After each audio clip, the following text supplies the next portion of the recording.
ಮಂಡ್ಯದ ಕತ್ತರಘಟ್ಟದ ಲೀಲಾವತಿ ಮತ್ತವರ ಮೊಮ್ಮಗ ನಿಹಾಲ್ ವಯನಾಡು ಭೂಕುಸಿತದಲ್ಲಿ ನಾಪತ್ತೆ ಆಗಿದ್ದಾರೆ.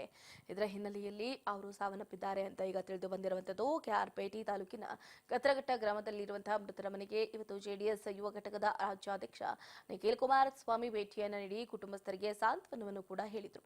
ಈ ವೇಳೆ ಶಾಸಕ ಎಚ್.ಡಿ. ಮಂಜು ಹಾಗೂ ಜೆಡಿಎಸ್ ನಾಯಕರು ಕೂಡ ಜೊತೆಗೆ ಇದ್ರು. ಇನ್ನು ತಮ್ಮವರನ್ನ ನೆಂದು ಕಣ್ಣೀರು ಹಾಕ್ತಾ ಇದ್ದ ಕುಟುಂಬಸ್ಥರಿಗೆ ನಿಖಿಲ್ ಸಾಂತ್ವನವನ್ನ ಹೇಳಿ ಮೃತರ ಕುಟುಂಬಕ್ಕೆ 70,000 ರೂಪಾಯಿ ಧನ ಸಹಾಯವನ್ನ ಮಾಡಿದ್ರು. ಅಷ್ಟೇ ಅಲ್ಲದೆ ಧೈರ್ಯವಾಗಿರಿ, ನಾವು ನಿಮ್ಮೊಂದಿಗಿದ್ದೀವಿ ಅಂತ ಭರವಸೆಯನ್ನು ಕೂಡ ನೀಡಿದ್ರು.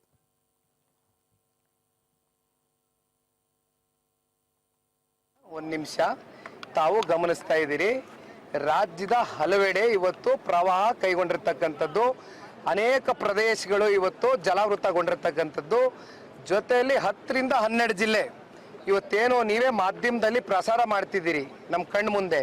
ಒಂದು ಕಡೆ ಕೇರಳದಲ್ಲಿ ಆಗಿರ್ತಕ್ಕಂಥ ಒಂದು ಘಟನೆ, ಈಗಾಗಲೇ 270ಕ್ಕೂ ಹೆಚ್ಚು ಮೃತದೇಹಗಳನ್ನ ಇವತ್ತು ಪತ್ತೆಯನ್ನ ಮಾಡಿರ್ತಕ್ಕಂಥದ್ದು. ನಿಜಕ್ಕೂ ಇದನ್ನೆಲ್ಲ ಗಮನಿಸಿದಾಗ, ಅದರಲ್ಲೂ ಇವತ್ತು ಕೆಆರ್ಪೇಟೆನಲ್ಲಿ ಏನು ಇಬ್ರು, ಒಂದು ಅಜ್ಜಿ, ಒಂದು ಸಣ್ಣ ಮಗು ಪಾಪು, 2.5 ವರ್ಷದ ಪಾಪು ಇವತ್ತು ಮೃತಪಟ್ಟಿರ್ತಕ್ಕಂಥದ್ದು ನೋಡಿದ್ರೆ ನಿಜಕ್ಕೂ ಕೂಡ ಬಹಳ ಹೊಟ್ಟೆನಲ್ಲಿ ಒಂದು ಬೆಂಕಿ ಆಗ್ತಂಗೆ ಆಗ್ತದೆ. ಇಂಥ ಸನ್ನಿವೇಶಗಳು ಇವತ್ತು ಈ ರಾಜ್ಯದಲ್ಲಿ ಪ್ರಾರಂಭ ಆಗಿದೆ. ಒಂದು ಪ್ರಕೃತಿಯ ಒಂದು ವಿಕೋಪ ಇವತ್ತು ನಮ್ಮ ಕೈಲಿಲ್ಲ, ಇದು ಭಗವಂತನ ಕೈನಲ್ಲಿ ಇರ್ತಕ್ಕಂಥದ್ದು.